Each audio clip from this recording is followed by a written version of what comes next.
don't discount the importance of fungi in your lives. If you think about whether it's from, economic importance, ecological importance, social importance, life as we know it on this planet would not exist without fungi, and we need to give them their due respect and recognition. So I need to be a mutualistic biologist. I need to work with, the botanist. I need to work with those ecologists. I need to work with the local people. I need to do that. So I think that working with an organism that, is important for, but also dependent on others, it's just a nice way to think of life. My guest today is Dr. Gregory Mueller, Chief Scientist Emeritus at the Chicago Botanic Gardens. Greg, thank you for joining me. Oh, it's my pleasure. So Greg, let's get right into it. For some listeners that might not know, could you tell us what mycology is and what a mycologist does? Sure. Mycology is the study of fungi. And so fungi is this incredible broad kingdom of life, ranging from single-celled species to things that you can see from airplanes. And we study all aspects of it, from its diversity, conservation, what it's doing in the environment, their economic importance. Yeah, so the whole breadth of study of fungi. What is the craziest or most controversial thing happening in the field of mycology today? I think one of the most controversial things is some of the people watching may have heard of the Wood Wide Web. And this is this idea that underground, all the trees and plants are connected through this big underground network, and all the plants are cooperating with each other. That's probably an exaggeration of what's going on, but there's still two camps. One camp is saying that that's probably happening. The other camp is saying that there's no doubt that there is some connection between plants mediated by fungi, but this idea that they're all working together in some big kumbaya moment is probably a great exaggeration. So I think that's really where some very interesting research and discussions are going on. Now, again, a lot of listeners might not know, but fungi are not plants, correct? They have their own kingdom.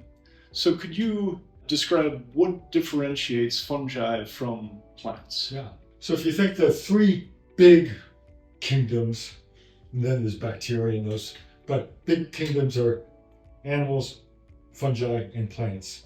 So if you think of it, animals eat their food, right? So they eat their food and then digest it internally. Plants make their food through photosynthesis. Fungi grow through their food, put out digestive enzymes basically into the environment, and then absorb the food. So it's a big difference. It's just nutritionally. Also, one of the reasons that fungi used to be considered parts of plants is because they don't move like plants. I mean, not easily to be seen. We know that things move around, but not quickly like that. And that if you look at them under a microscope, they have a cell wall. So around each of their walls, there's a cell. But unlike plants, the cell wall of fungi is made of chitin for the most part. So that's the same thing that's on the outer shell of insects and crustaceans. So when you cracking open your lobster, that's all a big chitinous covering. And so the cell walls of fungi are a different kind of one. So there's physiologically completely different than plants. And it was just the fact that they kind of were non-mortal was the reason they were put in with plants. But probably since the late 1960s, there was a recognition that fungi were distinct, but we're still dealing with that history where we're still trying to get policymakers, things like that, to recognize fungi separate from plants. Now, I think a lot of people may be confused by the difference between fungi and lichens. Can you describe what differentiates those two? Yeah. So lichens is classified as a type of fungi. So lichens are a composite organism. So it's a fungus, and that's what it's named after. So the name is by the fungus, but it also has a photosynthetic partner, either an algae or a cyanobacteria. We used to call those blue-green algae, but cyanobacteria. And there could be other things in there too. There could be yeast and bacteria and everything else, but it's the fungus and alga together that form that thallus, that structure that we see. That's the lichen. So it's really a composite. So something similar to corals then. Correct. Yeah. Correct. And what's cool about, I was actually at a talk yesterday where they were looking at how lichens are responding to things like climate change and things like that. And what they're discovering is that the fungus may respond to these things different than the alga that's part of it. And so having to understand how the two partners work together is necessary. So that's kind of cool. It's just like if you think of human bodies, it's like saying, we have our microbiome in our guts and whatever that's influencing our health and everything else. It's a little bit more so. I like in the fact that the thallus, what we actually see, is that combination of the two organisms. Yeah. But it's a very hot topic nowadays, the gut microbiome. Right? Yeah. Every health hacker is talking about that now, right? Yeah. Well, speaking of that, so why are fungi important to humans? So, okay, for humans, I mean, one of the obvious things, of course, is people like to go and eat them, and hopefully eat the right ones, because if they don't, there also are not a whole lot, but enough of toxic ones, a number of them that'll make you sick, and a few of them that can kill you. So it's really important to know the difference between those. But also, three of the top 10 economically important medicines are fungus-derived. So the statins for lowering cholesterol, that's derived from fungi. The anti-rejection drugs that allow for organ transplants, by fungi. And then, of course, many things like antibiotics, like penicillin and things like that, are fungal based. So from a medicinal standpoint, they're super important. They save lives. They save lives. And then industrially, they're used in a lot of different industrial processes. So that's super important. And now we're seeing other novel ideas. There's companies that are building blocks out of fungi, or cardboard cartons, so shipping cartons out of fungi. So really finding new novel approaches for that. And then I guess I should mention culturally they're important as well. Yeah. Many cultures, not just going out and collecting fungi and eating fungi, but the whole fungi is part of their important culture. So yeah, a whole bunch of reasons they're important. Yeah. Well, also with the psychedelics now as well, right? Yeah. Some of the research surrounding that. Yes. So growing knowledge, that's another fascinating story, but more and more information is coming out there under therapeutic treatment that these can have benefit. And I was just reading about someone that made a whole chair out of Mycelium. Is that possible? It's possible, Yeah. Yeah. Oh, that's fun. I haven't seen that. You can get faux leather now that's made out of fungi. So I'm waiting. I'd love to have a fungal mycelium vest. That'd be really cool. Yeah. How would that hold up to the elements, you think? Supposedly they're very durable. I have a fungus hat, but it was made not by fake leather. What it is, there's this fungus that you can flatten and basically make fungus felt. Oh. And then it's almost like felt, and they just craft a hat. But that I don't get in the water because it spots and everything else. So I don't wear it too often. Oh, I wish you would have brought the hat. I should have brought the hat. I didn't think of that. It's a cool hat. So how important are fungi to ecosystem health? Yeah. So fungi play a number of really key roles. We usually think of fungi as, rotters, decomposers. And we usually think of that in a bad way. We think of it as dry rotting the house, or rotting the orange that I left in the back of my refrigerator. But that's part of it. But in the natural system, fungi are really nature's recyclers. So they're nature's recyclers. So the two most common organic compounds on the planet are cellulose and lignin. That's what makes up plant material. And fungi are the most efficient of any organism for breaking those down. So it'll break down cellulose, it'll break down lignin, so the components of logs and leaves. And so without fungi, would have, would be buried miles and miles deep in dead plant material.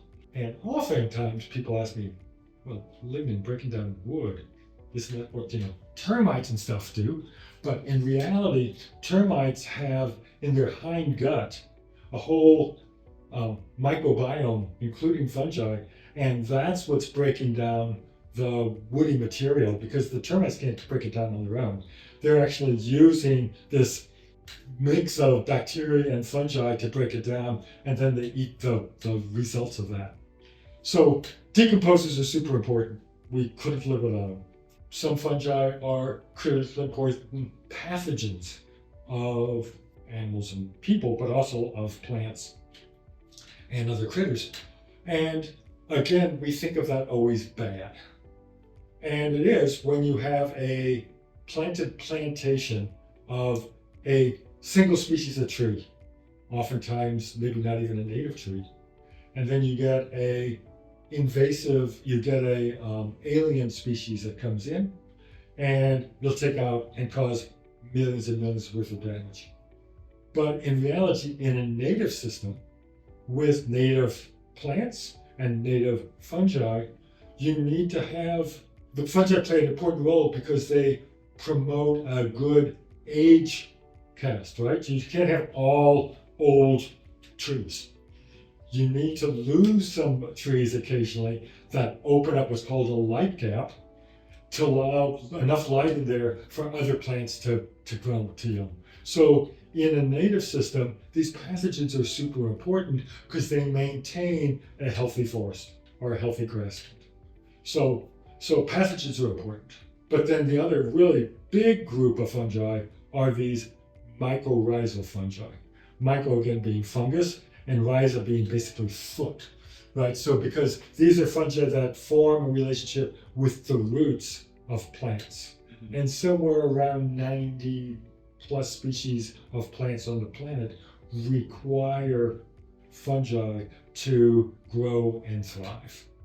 And so what the fungi do is they grow through the substrate, through the soil, whatever else, and then they bring to the plant nutrients, so phosphorus, nitrogen, vitamins, things like that, and also water, and trade that to the plant for carbon, for the photosynthesis that the tree's making. So excess sugars that the tree makes gets passed on to the plant, to the fungus. So you can almost think of it as a controlled mutual parasitism, but it's a symbiosis. It's actually mutually beneficial. The fungi require that carbon, that sugar that it's getting from the plant, and the plant requires these nutrients and water that it's getting from the fungus. So the mycorrhizae are like the threads of the fungus, right, that are interacting with the roots of the tree. Right. And And then how it's also a very hot topic too, the communication between the two. Mm-hmm. Can you talk about that a little bit? Yeah. So when people think of mushrooms, they think that's the whole organism. But what's really going on is that's like the apple on an apple tree, if you want to do that analogy.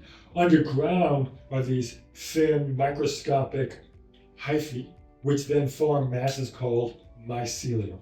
So we're talking about the mycelium, and the mycelium penetrates through whatever substrata that is going through the soil, leaves, wood, your orange in your back of your refrigerator, whatever. And for these group of fungi that form mycorrhizas, they then form an association with the roots of specific trees. So some of them are very specific. They'll only form with one or two species of trees.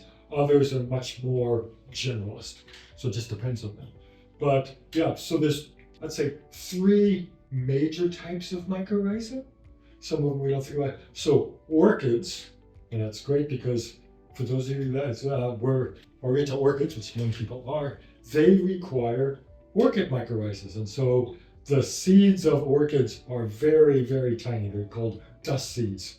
And so they have almost no food source at all. And so they actually parasitize the fungus to take the sugars, whatever else from the fungus, to allow the seed to germinate and develop the orchid.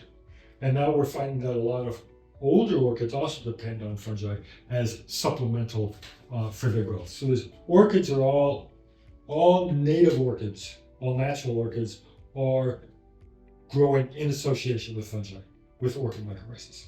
Now, commercially, they figured out how to do it without it, buying nutrients and whatever else, but in nature, they're all associated with fungi. And things like grasses and a lot of forbs, but also maple trees and things like that, they form a different type of mycorrhiza called, official name is arbuscular mycorrhizal fungi. We used to call them endomycorrhiza because they don't form any big showy sporocarps. They form some spores in the seed, but they don't form any structure. And the hyphae actually grow into the cell. So they grow into the cell, and that's where nutrient and water exchange occurs.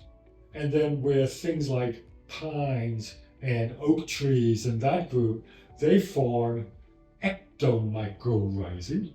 So ecto being outside, because that mycelium actually forms a sheath around the outside of the root and go between the cells of the root, doesn't penetrate the root. And that's then where the nutrient exchange occurs. So that's kind of the three types, but in all cases, what's happening is that mycelium is growing away from the plant. Dear listeners, think of when you were in kindergarten or something like this, and you had to grow, your pea plant or whatever you had to do. And you pulled up that plant, and there's little fuzzes all on the outside. Those are root hairs. And so the root hairs would be the entire absorptive structure of those plants. But with mycelium, with mycorrhizae, that mycelium goes way farther away from the tree, from the plant. So it's reaching a lot more area for nutrients, reaching a lot more areas to get water. And on top of that, it grows much faster than the root. So it can keep finding new sources, which is why the mycorrhizas are so important, because if you just were relying on root hairs alone, you can't get enough energy or enough nutrients, can't get enough water. So that's how this whole thing works. I should say that mycorrhiza also have been shown to be effective at preventing some pathogens in the soil and helping with drought tolerance and things like that. So super important. So is it safe to say without mycorrhiza, the trees would die off? Correct. Yeah. All trees. Most trees. Most trees. I don't like all, but most trees. So an example of that, I love, one of my favorite stories I always tell in class or whatever else is, kind of the discovery of, especially this ectomycorrhizae. It was discovered in the late 1800s, 1880s, 1890s. And foresters, everybody would say, oh, isn't that cute? Fungi and trees can form a partnership. And that was it. They didn't think about it at all. Until they started trying to plant trees in places where they hadn't been. So the poster child of this is they were trying to plant pine trees in Puerto Rico. There are no native pines. If you've ever been to Puerto Rico, you'll see pine plantations, but none of those are native. And there were no native ectomycorrhizal fungi in Puerto Rico. So back in the 60s, 70s, they went to California, got seeds, came back, planted them, and after years, they had little straggly trees. They just weren't growing at all. I mean, literally like this tall. Yeah. So they went back to California, dug up the duff and soil around that, brought that back, planted the seedlings or the seeds, and all of a sudden in 6 years they had trees, that were 8 foot tall.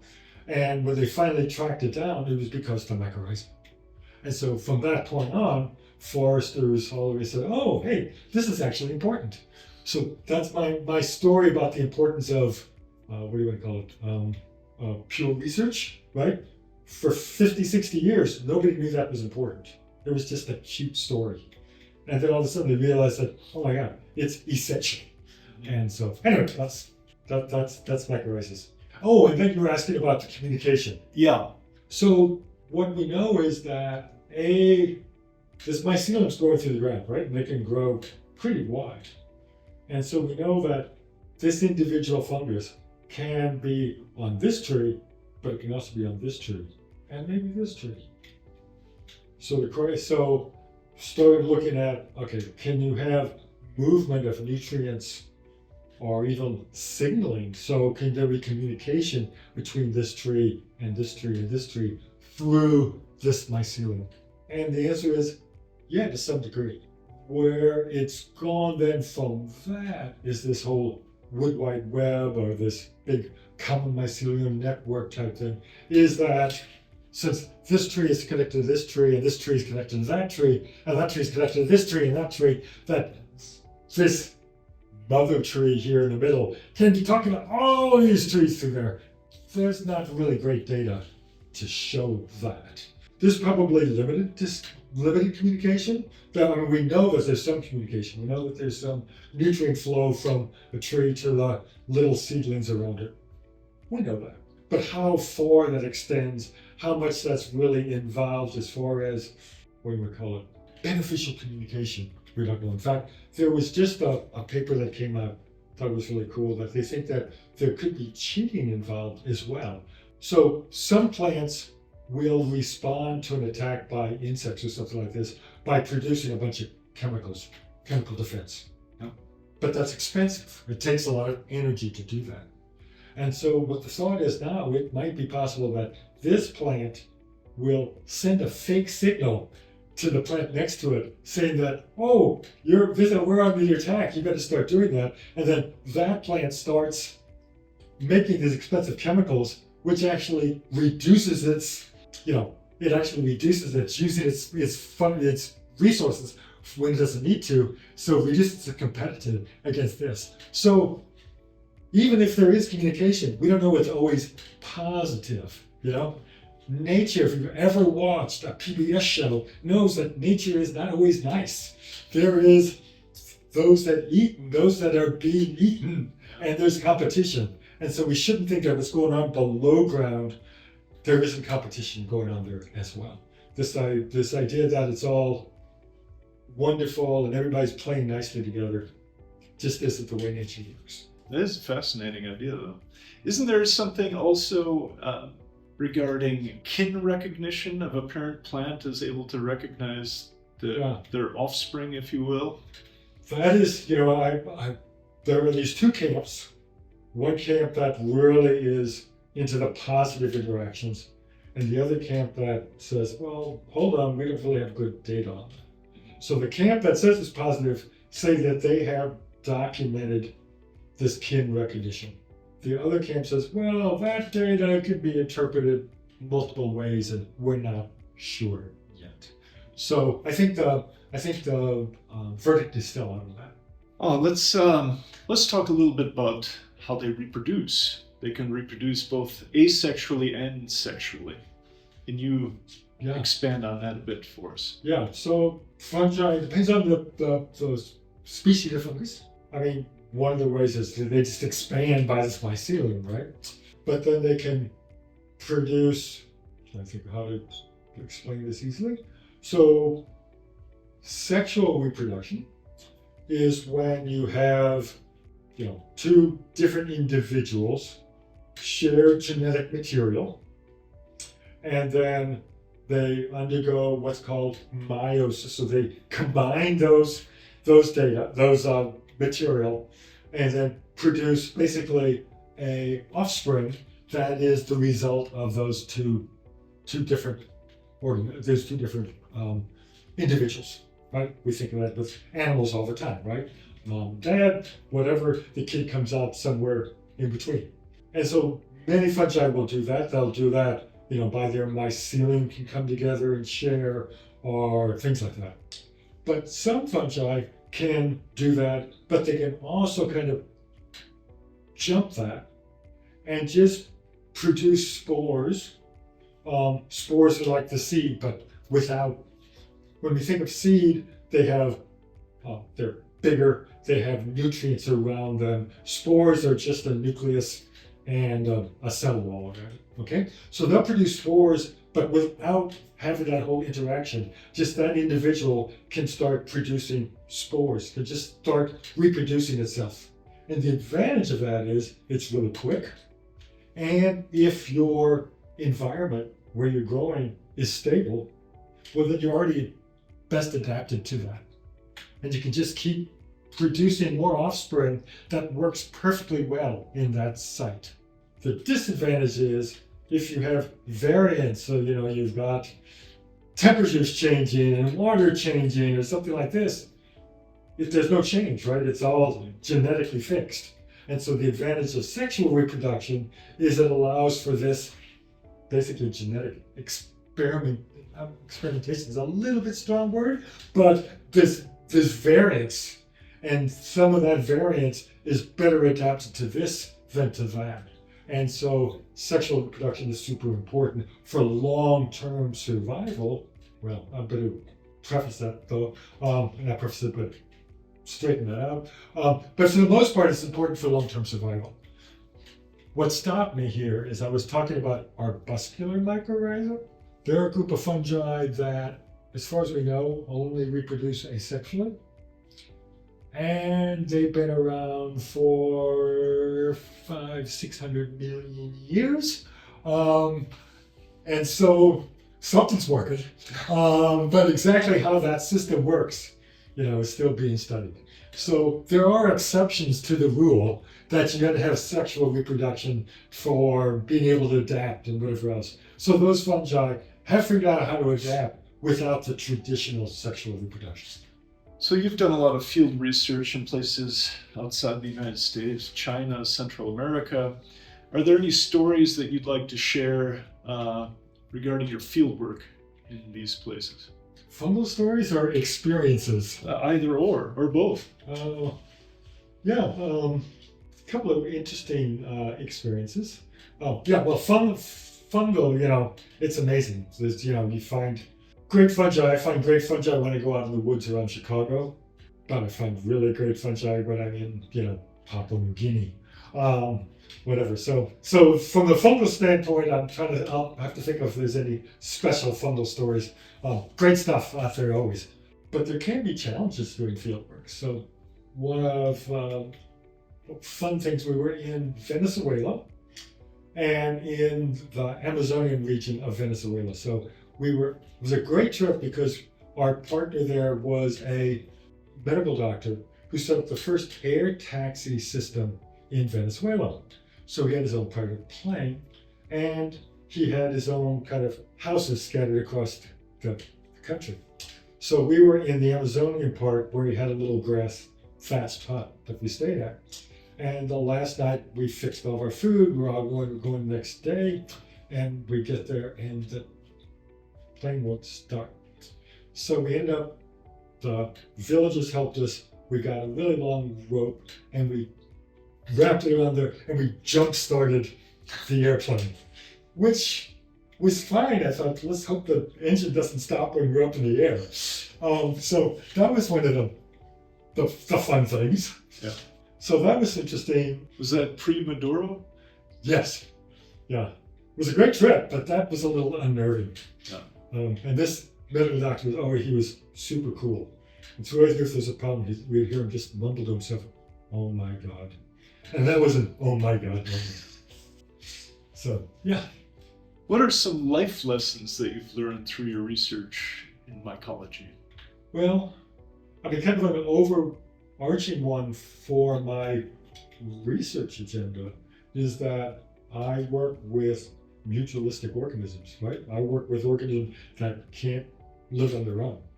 So I need to be a mutualistic biologist. I need to work with, the botanist. I need to work with those ecologists. I need to work with the local people. I need to do that. So I think that working with an organism that, is important for, but also dependent on others. It's just a nice way to think of life. And so I think that was one of the big life lessons, I think, that came through. My mom would say that she gave me that knowledge early on, but it really came home when I was having to do the work. Yeah. Well, speaking of that, where did you grow up, and how did where you grew up influence your journey in biology? Yeah. So I grew up in what's it called, Southwest Illinois. So I grew up across the river from St. Louis, big town of Belleville. Oh, great place to not be from. No, that was okay. But I grew up with 4 brothers. There was 5 boys, and so vacations, whatever, were camping. And so we went camping a lot and we're out, and so kind of nature was an important part. I kind of wanted to be a forest ranger. I loved going to the campfire talks and thought that'd be a great thing. But then I also got interested in music, so I actually started out my college career as a music ed major. As a music ed major for 2 years, and then realized that I was a better voyeur than a performer. And also that maybe 76 trombones is not the right view of what it would be like to be a music director at a small school. So I went back to my idea of being a forester and a forest ranger. But then I took a botany class and said, wow, that's cool. And so I switched to that, and then I went down to Southern Illinois University in Carbondale, and my to-be wife introduced me to a professor who introduced me to the world of fungi, and I haven't looked back. And so again, it was this idea of having an individual raise your understanding about something. And so since then, I've always been really interested. I've had, a bunch of high school interns, undergraduate interns, because you can't get excited about something if you don't even know it exists. And so that's how that developed. So I, got my master's at Southern Illinois, got a PhD at University of Tennessee, did visiting scientist in Sweden, and then in Seattle, Washington, and then ended up in Chicago in '85 at the Field Museum. Was there for 23 years, and then had the opportunity to lead the science program here at the Chicago Botanic Garden. So I moved up here, and then 2 years ago retired, so I have more time to work on fungi. My wife says I'm busier now than I was when I was working. But so do you play any musical instruments? No, I gave that up. I just but I go to as many concerts as I can. So I'm definitely an active voyeur. What is the biggest misconception you think that people have of mycology?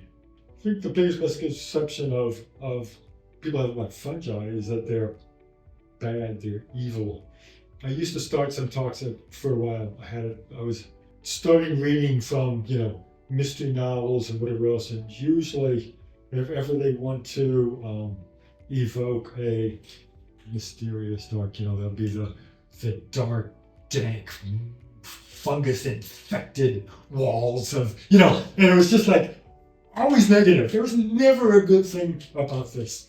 Or back when, I guess maybe in high school, early in undergrad, there was this great film that had stopgap and slow motion images of fungi developing, but the name of the film was Our Moldy Earth.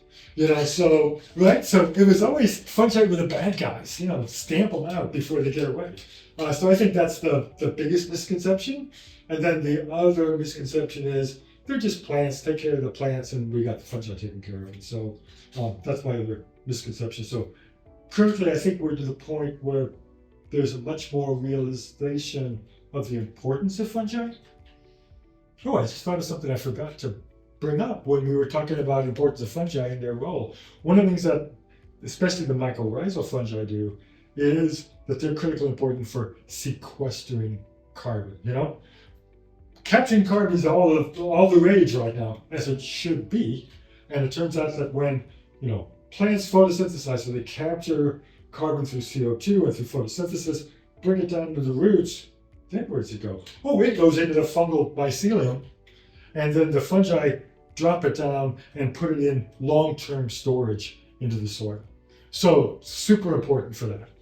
And so again, I think we're coming to the point now of the realization of the importance of fungi. So it's not just our moldy earth anymore, but we're still facing with policy, with conservation laws, with funding, whatever else, that fungi aren't getting their due. They're just not receiving the attention that we need if we're going to actually conserve and preserve and include them in conservation action. Along that line, maybe we're going to get to it, but so one of the things that really working on is that recognition of fungi as a discrete, important group of organisms. And so, everybody talks about flora and fauna, animals and plants, and what we're working on what's called the 3F initiative, which is fauna, flora, and funga. Funga is the equivalent of flora and fauna. And so we're working on that whenever any policy or any people talk about diversity, they talk about the 3Fs. Fauna, flora, and funga, and animals, plants, and fungi. And so incorporating fungi as this discrete, important group of organisms. Can you discuss some of the best and also the worst advice you've heard in your field? Okay, I'm going to break it down into a couple of different kinds of things. I mean, kind of professionally, that you'll never get a job doing that, whatever else. And I still believe if you are passionate about something and there's three things you gotta do. You gotta be passionate, hopefully you're good, but you gotta be persistent. And so that's kind of my response to that. My mother never figured out what I was doing and why I was doing it, right? It was just like, she said, I was at my bridge club and I just couldn't explain what you're doing. I said, okay, here it is another time. But so from a professional standpoint, I think that's one. Secondly, from a professional standpoint, is not being afraid to collaborate and to realize that working together is a better way to go. It's back to me being a mutualistic biologist. So that's the two things from that side. From fungi side, I think one of the worst things I ever heard was that somebody told me that, well, they eat anything that's growing on wood. There's this deadly fungus that grows sometimes intermixed with the edible fungi growing on wood. I said, no, you don't want to do that. So I think there's a lot of misconceptions on what's edible, the difference between toadstools and mushrooms, which of course there isn't, except for the fact that toadstools are poisonous, right? And mushrooms aren't. So I think there's still a bunch of misconceptions with that. I do pro bono ID for the Illinois Poison Center, and not enough people get themselves into trouble that they didn't need to. If you want, one of my least favorite phone calls is, "Hello, it's Dr. Yope. Yes, I just ate this mushroom. What is it?" I said, "Why didn't you ask me before you ate it?" So that's part of it going on. And then lastly, again, seriously, is this idea that taking care of, thinking only about conserving plants, or even more so, thinking about conserving only birds or something like that, will take care of everything else. And we have growing data to say that we need to be thinking about integrating information on fungi into conservation action, into land management, into that, because by doing that, we actually enhance the restoration work. We enhance the management of the above ground as well. But we need to be thinking about what's going on below ground, not just above ground. Well, we touched on this a little bit, but what role have mushrooms played in our culture, mythology, and things of that nature? Yeah, that's a great question. We can go to the extreme there's two extremes I'll bring up, and maybe they're, it's hard to know whether they're true or not. There's this whole theory that human cognition, humans' ability to be thinking, is actually from early experimentation with hallucinogenic fungi and other hallucinogenic that rewired our brain, and that's why we can do things that our ape ancestors, whatever, can't. So, if that's the case, that had a bit of importance historically for that. There was a book written back in the 70s, 80s called The Sacred Mushroom and the Cross by this guy named Allegre. He was a language guy at Cornell. It was one of the Ivy League schools, I can't remember. But his philosophy, his thought was that when he translated the ancient word for fungi and whatever else, it turned out that the Christian faith came about as a mushroom cult, and all the communion and the one and all that was really to avoid, like the communion was a hallucinogenic mushroom, and that the whole thing assumed, and it all worked logically if you accepted that initial translation. Of course, nobody does, but again, if that's true, had a bit of an importance on society. So that's always a cool story. But otherwise, we do know that whether it is people in the far north that ate soma, which is this Amanita muscaria, the red-capped, Alice in Wonderland mushroom, they ate that as part of their ritual. We know that in Central and South America, that hallucinogenic fungi and other hallucinogens were super important as far as their religious rites and rituals. So that's been important. It's important in other parts of the world as well. So there's been fungi incorporated into cultural aspects for a long time. If you are, in parts of Scandinavia, Russia, that part of the world, collecting mushrooms is like the number one pastime. Poland, so as part of life, going out, collecting and eating mushrooms is, a key part of existence and whatever else. So I think that fungi have played a critical role. The US is different because, well, not different, but it's really patchy, right? Because we're this amalgamation of many cultures, and you can kind of have a binary thing. You have mycophobes, which are people who are kind of afraid and hands off of fungi, and mycophiles who love fungi. And so, you got the French, Italians, Eastern Europeans, Chinese that are mycophiles to the extreme. And then you get the Brits, which have traditionally been kind of mycophobes. So depending on where you are in the US, how much fungi are part of your cultural tradition, I think depends on where you are. From Native Americans, it's a mixed bag. We don't have a lot of data that they used a lot of them, but there are these, what are they called? They were basically grave markers that were actually carved out of fungi, carved out of big conchs, and had very important spiritual importance. So even though we don't have a lot of records of, the indigenous, and now I'm talking about broad, where there's separate groups of indigenous people. So I don't want to generalize in total though, but there's not a lot of data to show that North American indigenous people used a lot of fungi as part of their food. We do have different groups that it was an important part of their culture.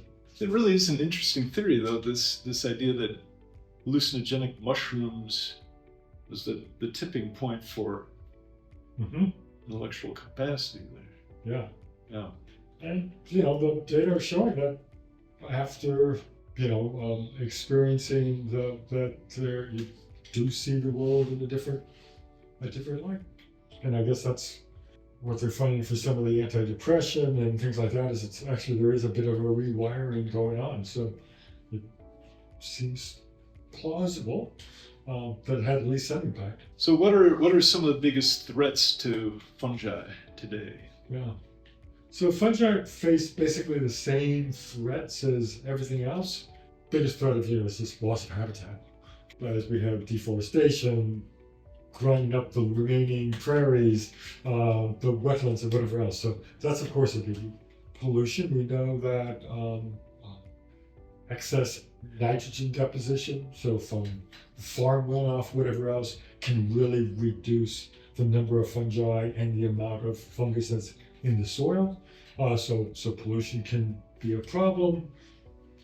Climate change, of course, can be impacting both the challenge for the fungi, but also impacting how those fungi can either positively or negatively impact the environment.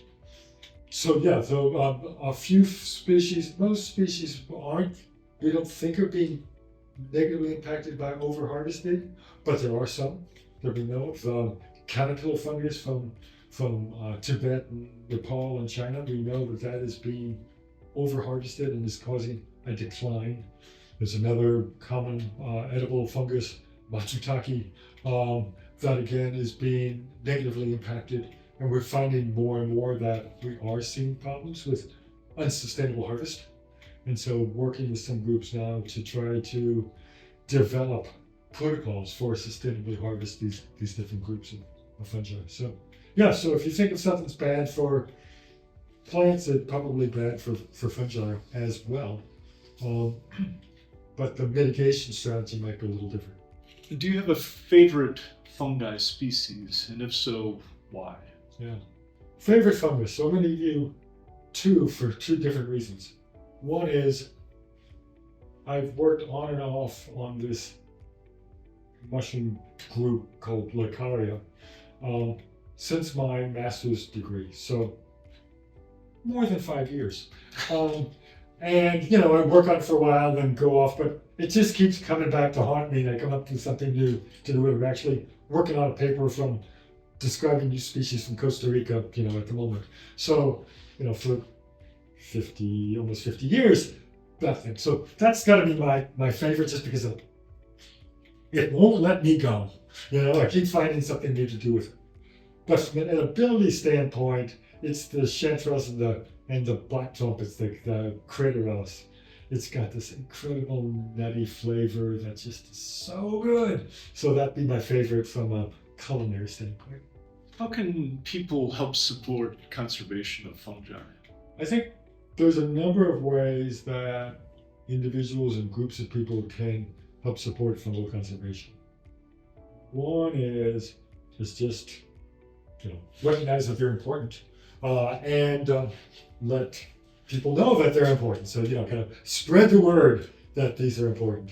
When appropriate, talking to your local forest preserves and whatever else about, what are you doing about fungi? That can be beneficial. But also helping us document. So things like iNaturalist is an amazing tool. So been collecting in the Chicago region since 85. What is that? 40 years? Something like that. And somebody will pop something up on iNaturalist that we've never seen before. Right, so that's great. But knowing how to do better photographs, I've been, thinking about taking great pictures. And there's an option on iNaturalist to actually put in some data, like what the trees were around it, whether it was a forest or a grassland or things like that. So actually adding some data to that will make your image so much more useful. So I think that's another big thing. And then, being part of clubs, instead of this group. So there are mushroom clubs all over the place that are doing great things. They're coordinating with scientists and doing surveys or doing information, gathering information, which is super important. So I think there's ways that people can help with that as well. I was reading in one of your papers here, the estimate of number of fungal species, 1.5 million. That's the low end. That's the low end. It's So, probably 2 to 3, probably more likely. so I think it's somewhere 2 to 3 million species on the Right. planet. Some people go 10 million. 10 million. Yeah. That's probably high. One of the reasons we don't, for the big difference between, say, the 2 to 10, is we know that some insects that have been studied have unique species of fungi in them. Well, there's 8 million species of insects. If they all have one unique fungus in them, all of a sudden we're at 10 million. So, but we don't know that yet. So that's why I think the 10 million is an exaggeration. But we have good data to apply that. The 2 million, 3 million is probably reasonable to estimate. Mhm. Now, along with that, we've only officially described about 155,000 species. So That's it. that's it. Right. So we're at less than 10% of our estimated number of species there. And you say, okay, then where are we getting this other? Because those are the described species we've collected, we can describe them, we have official names for them. But what we're finding is we go out and grab soil or leaves or something else and just extract the DNA from it and then match it with a known database. Duh, it's not there. And we keep more and more and more and more and more of these things. For example, we now know there are these deep sea fungi that we didn't know until we had these submersibles, robots that went down there and started taking it. And all of a sudden we know there's these really diverse group of fungi down there. All we know them from is their DNA sequence, right? No, nothing, but we can assume some of their ecology. They're going, that's what's breaking down the ships that fall to the bottom of the sea, dead whales, whatever else. So we figure that they're decomposers and they're doing that because of where their habitat is. But so we have a little bit of idea what their ecology is, and we know the sequence. Nothing else. And we keep finding places like this or finding new stuff. And until we have more information, we don't name them. But there is only an increase in number of these undescribed sequences that we keep finding. And then when we think of where we haven't looked yet, or type of habitats we haven't looked at, I don't think that 2 million is too much of a gross exaggeration. So the deep sea ones, is that from taking a sample of the sediment then? Some of it's the sediment, some of it is, pouring into, if there's still a shipwreck down there, or, scraping off, I guess. I mean, I don't know how tactile they are to be able to do that, but somehow or another, getting whale carcass, that type of thing. What's one piece of advice you'd like to share with the listeners? I guess my main advice is this advice. I don't think that's my advice would be: don't discount the importance of fungi in your lives. If you think about whether it's from, economic importance, ecological importance, social importance, life as we know it on this planet would not exist without fungi, and we need to give them their due respect and recognition. Can you share your top 3 book recommendations to the audience? Okay. It doesn't have to be nonfiction. It doesn't have to be fungi related. But... Oh, okay. I thought it was going to be fungi. No, I mean you can though. Whatever 3 books you'd recommend. Well, from a fungal standpoint, I think Merlin Sheldrake's Entangled Life is probably my book I recommend most now for people just trying to get an idea of some of these things we've been talking about during this chat. The reason I like that book is Merlin's not afraid to kind of go to the edge, but he usually is pretty careful to say that we don't really have the full data here. It looks like it's leaning this way. Versus some books where they just make it, that's truth. So I like the way he does that. Number 2 favorite book, St. Connie Almanac by Aldo Leopold, with this whole discussion on the land ethic. I think that cuts across for all organisms and how we need to be thinking about Classic, the world. Classic, I know this is probably people have answered that that before. That's always a good one. But that's a good one.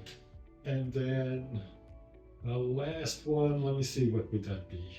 I haven't read it again, but I remember I, Robot by Asimov being something that I just thought was so cool as far as future forward there. So I'll throw out I, Robot. I just think it's a cool book. That works. Well, speaking of technologies, are there any new technologies that are being used to help with the study of fungi? Or is AI being sourced as well? So I think it's a really exciting time that things are still being worked out. So one of the technologies that's not super new, but it's relatively new and still being figured out how best to use it, is what's called eDNA, or environmental DNA.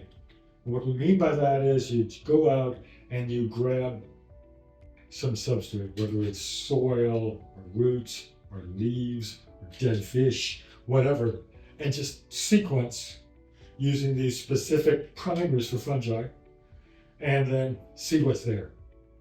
And so it really has the potential to expand what we know about where things occur, right? Because part of the trouble working with many groups of fungi, they're ephemeral. The spore part, the fruiting structure is ephemeral, right?